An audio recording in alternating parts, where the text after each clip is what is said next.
avec nous pour ce Club des territoires, Marie-Laure Pézon, bonjour. Bonjour. Merci beaucoup d'être avec nous. Vous êtes porte-parole de la Gendarmerie nationale. Et Stéphane Sautarel, bonjour. Merci d'être là. Sénateur du Cantal, apparenté au groupe Les Républicains. Et dans quelques instants, avec nous en visio, le maire de Dompierre-sur-Mer, maire d'hiver gauche de Dompierre-sur-Mer, qui sera avec nous. Alex nous a rejoint parce qu'on va parler de délinquance en milieu rural. La loi de programmation du ministère de l'Intérieur promulguée en janvier dernier prévoit la création de 200 brigades de gendarmerie en zone rurale. Alors, est-ce suffisant? Vont-elles pallier les inégalités territoriales? On va voir tout ça avec vous dans ce club. Mais d'abord, Alex, on va regarder avec vous pour bien comprendre les chiffres de la délinquance rurale en les comparant peut-être avec la délinquance urbaine. Effectivement, Oriane, depuis très récemment, le ministère de l'Intérieur publie les chiffres de la délinquance en fonction de la taille des communes et donc de la densité des différents territoires. On peut donc comparer délinquance rurale et délinquance urbaine. Alors, globalement, la délinquance est moins élevée en zone rurale qu'en zone urbaine, mais l'écart dépend des différents types d'infractions, des différents types de délits. Par exemple, les cambriolages en 2022 dans l'habitat rural très dispersé, que vous voyez en vert sur notre infographie, il y a eu plus de 3 cambriolages pour 1000 habitants. C'est un peu plus dans les bourgs ruraux, représentés en bleu, 4,4 cambriolages pour 1000 habitants. Et c'est un taux qui est plus de 2 fois supérieur dans les grands centres urbains, en rouge, 7,6 cambriolages pour 1000 habitants. Même écart, même proportion concernant les vols de véhicules en 2022. Dans les bourgs ruraux, on dénombre 1,2 vols de véhicules pour 1000 habitants, un taux qui va jusqu'à 3 dans les grandes villes. En revanche, il y a certaines infractions où la délinquance rurale se rapproche de la délinquance dans les grands centres urbains et notamment pour les violences sexuelles.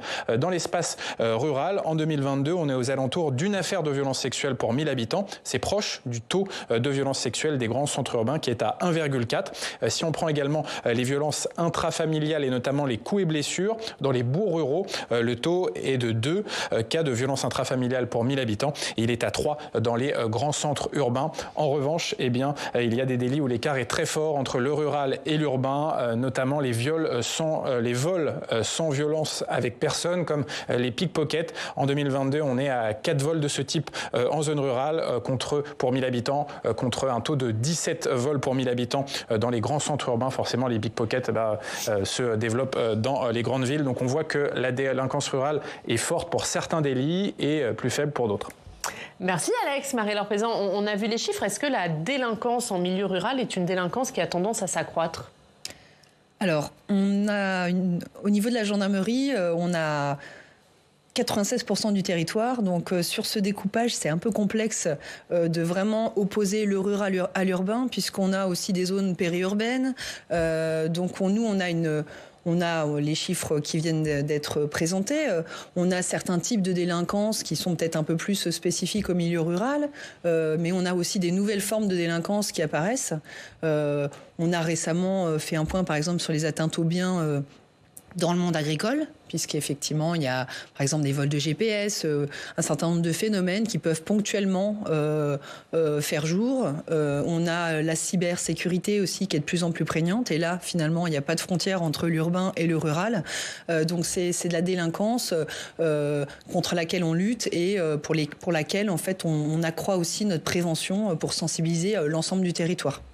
On va revenir sur ce que vous avez dit, c'est intéressant, notamment la spécificité de la délinquance rurale. Vous constatez, vous Stéphane Sautarel, qui êtes élu du Cantal, donc évidemment qui êtes au cœur de tout ça, vous constatez une augmentation de cette délinquance rurale et des spécificités liées à la ruralité? Je ne sais pas si ce sont les spécificités, mais on constate à la fois une augmentation de la délinquance et aussi une augmentation du sentiment d'insécurité, qui sont parfois pas exactement les mêmes choses, mais qui correspondent quand même à une réalité. On a un constat assez clair, par exemple, dans un département comme le Cantal, d'une augmentation de l'attaque, ou en tout cas des violences ou des atteintes à l'intégrité physique des personnes, comme vous venez de le souligner, qui est en augmentation, mais également face aux biens des personnes, qui avec les vols, avec un certain nombre de délinquances de ce type-là.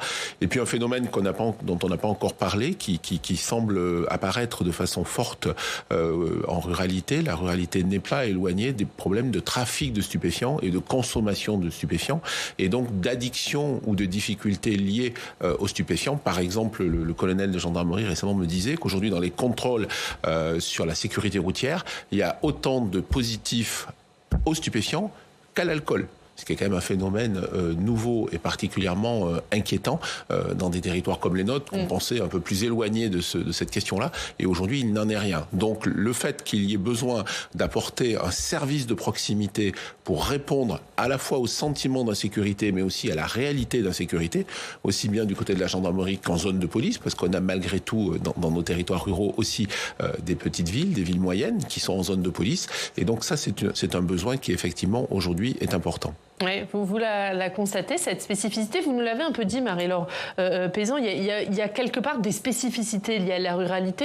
Notamment, vous nous avez un petit peu parlé d'agriculture. Est-ce que vous pouvez nous en dire un petit peu plus sur ce en quoi ça consiste précisément ? Alors, concernant les atteintes au monde agricole, nous avons en zone rurale des exploitations agricoles, effectivement, qu'on ne trouve pas en zone urbaine. Donc, ça entraîne un certain nombre de spécificités, de la délinquance d'appropriation. On a 93% des atteintes qui sont portées au monde agricole qui sont des atteintes aux biens. Donc, ça va être des vols simples majoritairement, ça va être des dégradations, des destructions de biens, d'engins, de matériel et beaucoup de vols au quotidien. Donc, on a cette particularité des vols de GPS. Juste vol de GPS, c'est-à-dire ? Alors, les GPS agricoles, ce sont donc les exploitants pour pouvoir améliorer leur cadence d'exploitation, mais aussi finalement utiliser la juste semence, ne pas gâcher de produits, etc. Ils utilisent des GPS agricoles qui leur permettent de, par exemple, semer de manière extrêmement précise sur leur territoire, et donc ça leur permet aussi gagner du temps, de se concentrer sur d'autres tâches. Ces GPS, du coup, sont très importants pour eux, pour leur exploitation, et ce sont c'est du matériel qui peut coûter jusqu'à 10 ou 15 000 euros, donc c'est très coûteux, et il y a régulièrement des vols de GPS qui sont récupérés, qui peuvent être emmenés notamment dans les pays de l'Est, et donc ça, c'est une particularité du monde agricole. Après, pour revenir sur le sujet des stupéfiants, je serais un peu plus mesurée parce qu'on a une combinaison de choses. On a effectivement des stupéfiants dans les zones plus rurales, mais j'ai envie de dire c'est pas forcément un phénomène nouveau. Par contre, on a une évolution du trafic. On assiste maintenant à des cultures, on découvre plus de cultures indoor. On a du stockage qui peut se faire dans les zones rurales, et on a aussi accéléré nos contrôles de stupéfiants sur les routes, puisque le stupéfiant passe nécessairement par la route. Donc il est important pour nous d'augmenter les contrôles, et on en a les moyens maintenant. Donc on constate cette augmentation aussi. On va parler de ces fameuses brigades de gendarmerie en ruralité, qui ont été imaginées pour renforcer la lutte contre la délinquance en milieu rural. La loi de programmation du ministère de l'Intérieur, déjà votée par le Parlement, prévoit donc la création de 200 nouvelles brigades, une implantation qui se fait en concertation avec les élus locaux. On va en parler avec vous. Plusieurs communes ont candidaté pour accueillir ces brigades. Flora Sauvage s'est rendue dans l'une d'entre elles, Bois-de-Séné, c'est en Vendée. On regarde. 200 nouvelles brigades de gendarmerie doivent voir le jour dans les 5 ans à venir.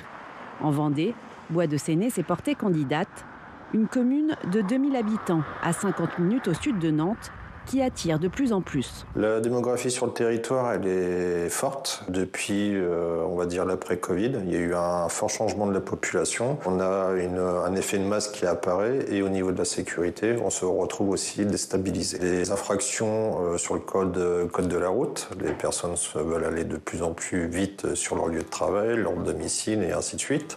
Nous avons aussi les cambriolages, qui est fortement présent aussi sur nos territoires. Les stupéfiants. Actuellement, la brigade de gendarmerie la plus proche est basée sur la commune de Chaland. Mais elle couvre un territoire étendu. Si vous avez un véhicule de gendarmerie qui est à l'extrémité de Palluau et qui doit intervenir soit sur Bois-de-Séné ou sur Boin, il leur faudra 3 quarts d'heure de route. Pour le président de la communauté de communes, la création de 3 brigades de gendarmerie en Vendée permettra de mieux gérer les actes de délinquance dans le département. Chalangois a soutenu la candidature de Bois-de-Séné. qui se positionne sur le nord de Challans, vis-à-vis d'un bassin de délinquance qu'on voit arriver le long des axes routiers plutôt de la Loire-Atlantique, de la région nantaise, et qui arrive sur le territoire de Challans et au-delà par cet axe-là. Et donc ça nous paraissait pertinent d'avoir une implantation de gendarmerie à la rencontre des éventuels flux que nous constatons. En attendant de savoir si la candidature de Bois de Séné va être retenue, Magali accueille d'un bon œil l'arrivée des futurs militaires. Moi, j'habite sur la commune depuis 12 ans. Il y a aussi un sentiment d'insécurité la nuit. Il y a eu des cambriolages, tout ça. Enfin, on sent qu'il y a besoin de plus de sécurité, en fait. Il y a aussi tout ce qui est drogue et tout ça aussi. On sent que ça circule quand même. Et du coup, moi, j'ai des ados et j'ai envie de les protéger, mes ados. Pour accueillir la future brigade, le maire a déjà repéré 2 terrains. Si sa commune est sélectionnée, il aura 5 ans pour construire des logements pour les 15 militaires et leurs familles. Coût estimé 4,5 millions d'euros, financé en grande partie par l'État. Stéphane Sautarel, est-ce que le renfort de ces 200 brigades dans zone rurale, c'est la bonne réponse ? C'est une réponse. En tout cas, on peut se réjouir de cette annonce. On est impatients, nous aussi, sur le territoire du Cantal, de connaître les décisions et les choix qui ont été faits. On a pu, dans un dialogue local, faire remonter des besoins de notre territoire, un peu similaires à ceux qui viennent d'être évoqués, des besoins de proximité, effectivement. Donc, il y a 2 candidatures de brigades qui ont été remontées pour ce qui concerne le Cantal. Une plutôt en périphérie de la zone agglomérée d'Aurillac, donc sur le secteur nord d'Aurillac, sur l'ouest du département, avec un besoin et une spécificité cynophile aussi, parce que c'est un besoin particulier pour répondre à certaines recherches et à certaines délinquances, avec en plus une zone de montagne chez nous qui a aussi besoin, pour des questions de sauvetage en montagne, de ce type d'intervention avec des chiens, en plus des autres spécificités. Et puis sur l'est du département, là plutôt une brigade mobile en lien avec un axe autoroutier et de manière complémentaire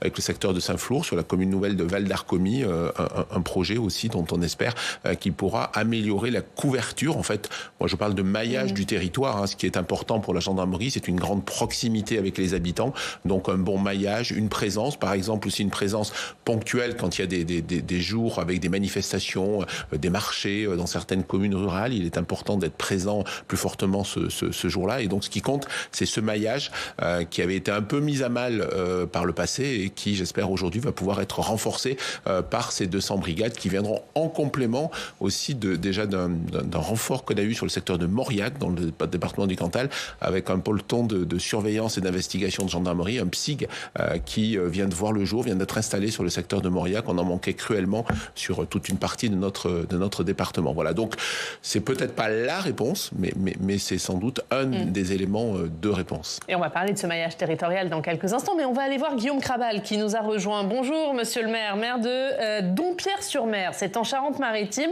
Vous avez candidaté, vous, pour accueillir ces brigades de gendarmerie. Pourquoi ? Oui, bonjour à toutes et bonjour à tous. Écoutez, je me retrouve complètement dans les propos qui viennent d'être tenus par mon collègue de Vendée. Dompierre-sur-Mer est une commune de l'agglomération de La Rochelle, donc en zone périurbaine, et connaît une augmentation de sa population comme une grande partie des communes de l'agglomération de La Rochelle. Et du coup, les communes que nous sommes connaissent les problèmes de la ville d'aujourd'hui, c'est-à-dire qu'on importe aussi chez nous les problèmes des zones urbaines. Donc, quand on cumule l'augmentation de notre population et l'importation de ces problèmes, eh bien, il est nécessaire de trouver des solutions pour renforcer les forces de sécurité sur nos communes. Et aujourd'hui, il était nécessaire sur l'agglomération de La Rochelle d'avoir ce redécoupage de la zone de gendarmerie qui propose donc une nouvelle caserne sur l'est de l'agglomération de La Rochelle. Et après échange, et c'est important de le dire aussi, c'est un travail qui a été mené avec le groupement de gendarmerie de la Charente-Maritime. C'est la commune de Dompierre-sur-Mer qui a été choisie pour des questions pratiques, des questions d'organisation technique. On a un petit problème de liaison, Guillaume Krabal. On va vous retrouver très vite. On a vu 2 exemples de communes candidates. Notre reportage à Bois de Séné en Vendée. Guillaume Krabal, lui, pour la Charente-Maritime. Comment vont être départagées ces communes candidates, Marie-Laure Plézon ? Alors actuellement, on a encore des projets qui remontent. Le ministre a annoncé effectivement 200 brigades sur l'ensemble du territoire. Ça fait à peu près 2 à 4 brigades. Ça peut être parfois un peu plus par département. Là, pour l'instant, il y a 3 critères qui sont importants. C'est déjà la faisabilité, la rapidité de mise en œuvre du projet. Parce que si on veut qu'elles arrivent vite, il ne faut pas que ce soit dans 10 ans.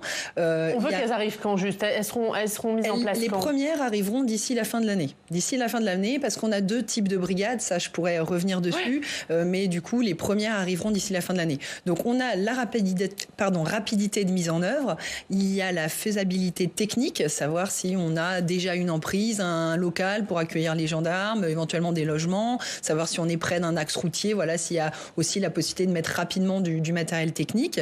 Et on a aussi l'opportunité de créer une unité. Est-ce qu'il y a un besoin particulier à un endroit? Est-ce qu'il y a un besoin de proximité? Est-ce qu'il y a une augmentation de la population? La gendarmerie, depuis 10 ans, a pris 2 millions d'habitants supplémentaires et l'INSEE annonce d'ici 2027 1 million d'habitants supplémentaires. Donc on va fatalement avoir des endroits où on a une augmentation de population et c'est peut-être là aussi où il y a des besoins. Donc ces 3 critères-là vont faire partie des critères étudiés et vont permettre de définir les endroits les plus pertinents pour créer des unités. Le ministre fera des annonces autour du mois de juin pour qu'on puisse identifier les emprises qui seront retenues. Bon, vous nous dites qu'il y a encore des projets qui remontent. Est-ce que vous savez à peu près combien de projets sont arrivés au ministère? J'ai pas le chiffre. Je sais qu'il y a plus de 200 projets, bien sûr. Il y a je crois, donc, plus de 300 projets. Donc, il faudra faire un choix. Effectivement, c'est ce qui est bien aussi dans le dispositif, c'est que tout le monde, il y a eu un engouement pour ce projet. On a eu beaucoup de propositions, une concertation très efficace localement. Les élus ont joué le jeu, et donc c'est vrai qu'on a beaucoup de projets qui sont remontés. C'est un élément très positif. Ça veut dire que la population et les élus aiment leurs gendarmes, sont en appétit de gendarmes et de sécurité. Et donc, par les temps qui courent, je crois que c'est une bonne nouvelle. Et effectivement, moi, je rebondis sur ce que vous venez d'indiquer, sur la volonté, le partage avec le groupement de gendarmerie et avec la volonté des élus locaux.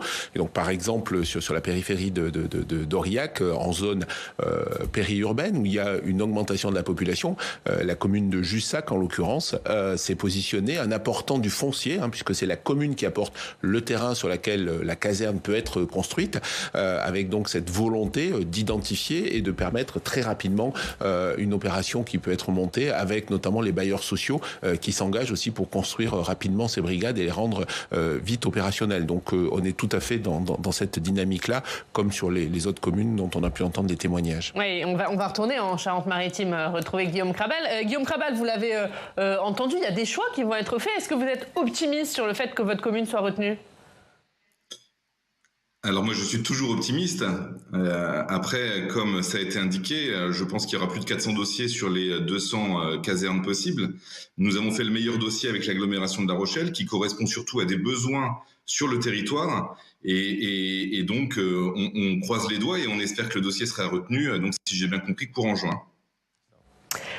On parlait de ce maillage territorial, Stéphane Sautarel en parlait. Il y a 224 000 policiers nationaux et gendarmes qui maillent le territoire. Est-ce qu'il y a des inégalités territoriales, Marie-Laure Pézan? Et si oui, comment on les explique? Alors, au niveau de la gendarmerie, nous, on a 3100 brigades territoriales. Donc, on a déjà un maillage très fort sur l'ensemble du territoire.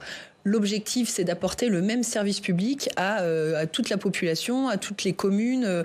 Donc, on est dans cette logique-là d'être vraiment égalitaire sur le service rendu. Mais est-ce que c'est le cas? Est-ce qu'il y a des déserts sécuritaires, comme on dit, des déserts médicaux? Non, il n'y a pas de désert sécuritaire. En tout cas, en zone gendarmerie, on n'a pas de désert sécuritaire. On a des unités qui sont peut-être parfois plus éloignées, mais pour autant, on a des patrouilles qui circulent sur ces territoires. Et donc, on a une présence de la gendarmerie.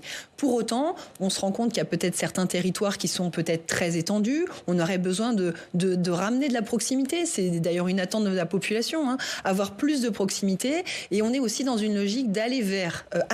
Donc on a des moyens technologiques maintenant qui nous permettent aussi d'aller, comme dit notre directeur général, on passe d'une logique de guichet à une logique de pas de porte. Et donc on va au plus près de la population pour prendre une plainte. Donc on a maintenant des ordinateurs qu'on appelle Ubiquiti qui nous permettent en fait de prendre une plainte sur le terrain.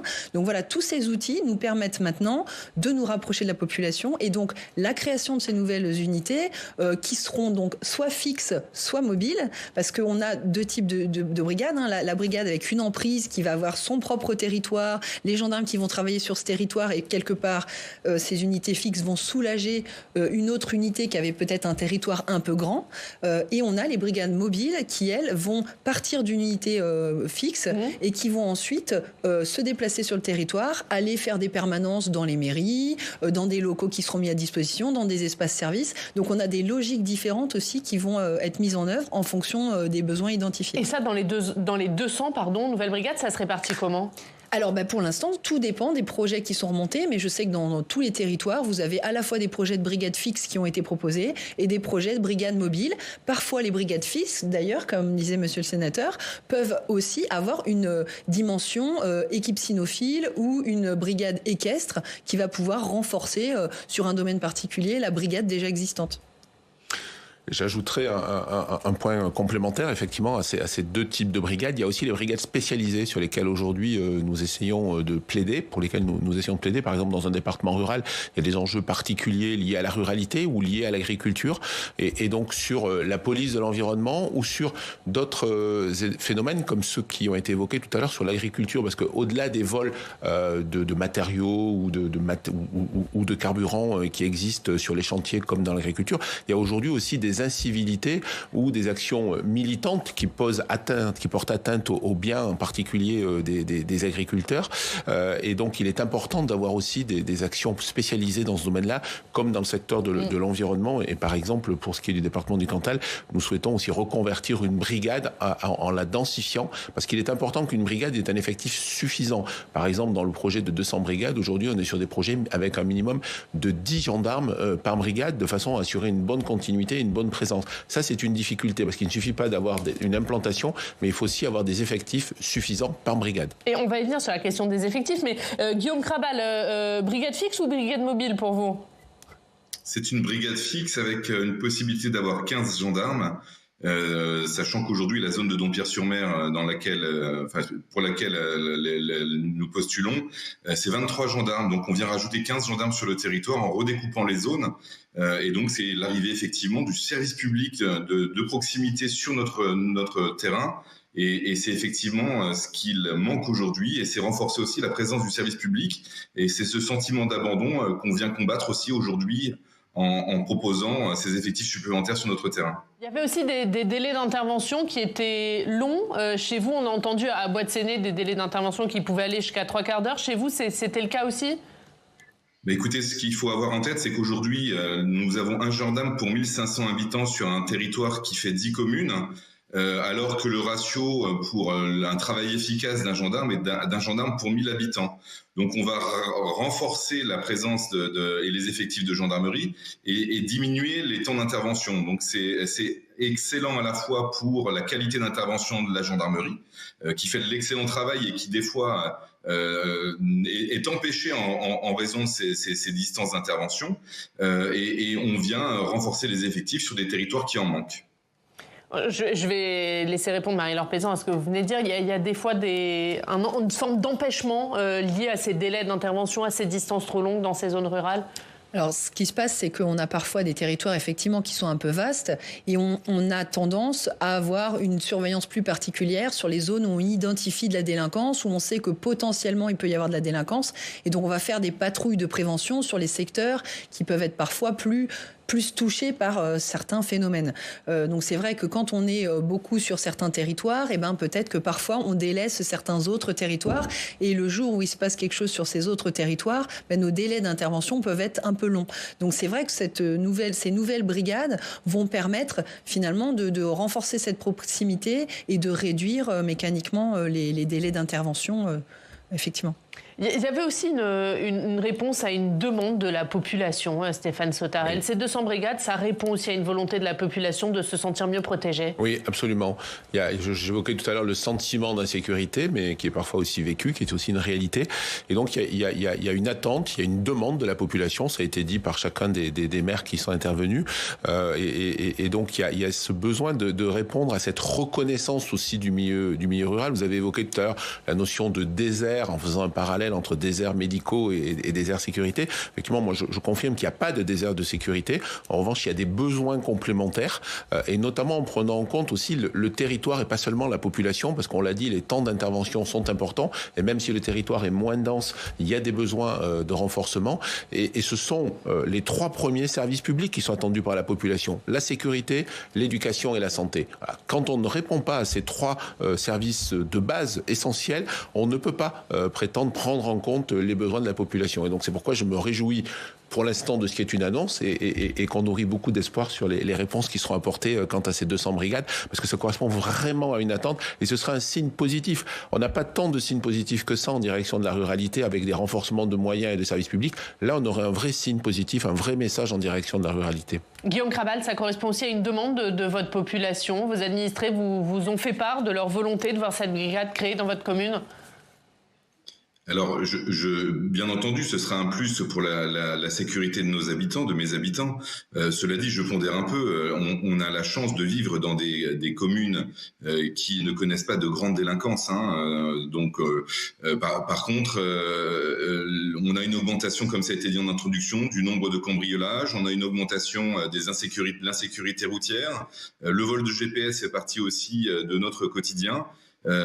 Et donc l'arrivée de ces nouveaux gendarmes vient répondre à un besoin de la population, et j'appuie avec l'agglomération de La Rochelle pour que le dossier puisse être entendu donc par le ministère de l'Intérieur. Il y a aussi, vous aussi, il vous est remonté ce sentiment d'abandon d'une partie de la population, Marie-Laure Pesant? On a cette demande de proximité. Ça, c'est vrai que on a la population qui demande à ce qu'on aille au contact, et finalement on parle souvent d'intervention, mais la gendarmerie, c'est pas que ça, c'est l'intervention, mais c'est aussi de la prévention, c'est du contact avec la population pour recueillir du renseignement, savoir quelles sont les problématiques, identifier, orienter ses patrouilles, donc ça c'est important. Et il y a toute la dimension judiciaire aussi d'enquête. Donc en fait tout ça, tous ces éléments-là doivent être pris en compte, et en étant en proximité, on pourra aussi davantage faire de la prévention et avoir du renseignement pour l'ensemble des autres missions. On parlait tout à l'heure, Stéphane Sautarel pointait la question des effectifs. Ils seront là, ces effectifs. Il n'y a pas de problème de recrutement. Il n'y aura pas de problème pour justement que les gendarmes en plus, puisque ce seront des gendarmes en plus, dans ces brigades de gendarmerie soient bien là?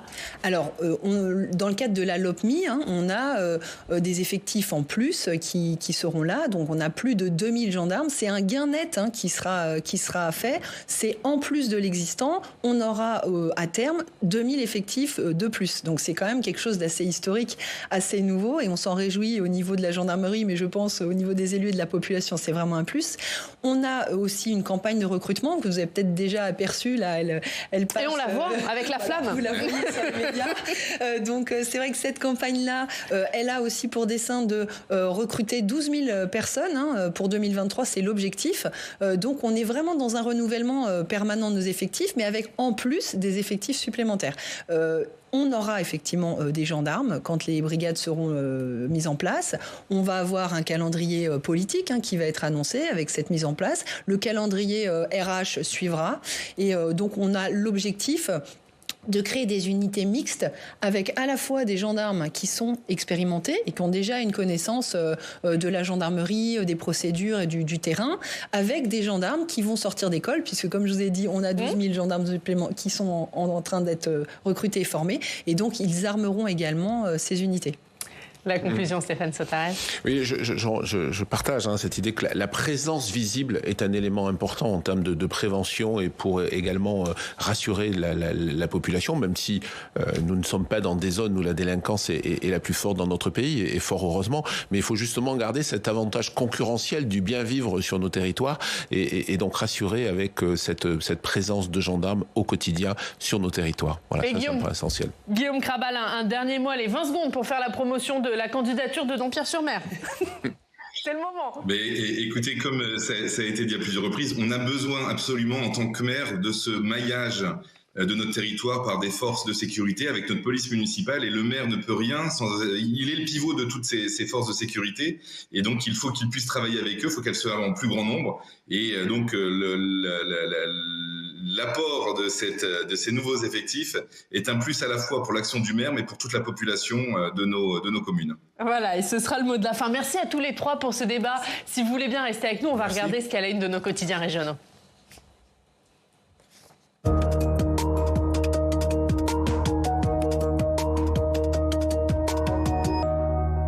Et Alex, dans la presse régionale, aujourd'hui, on parle des commémorations de la fin de la Seconde Guerre mondiale. Et oui, l'hommage et la transmission à la une de la Voix du Nord aujourd'hui.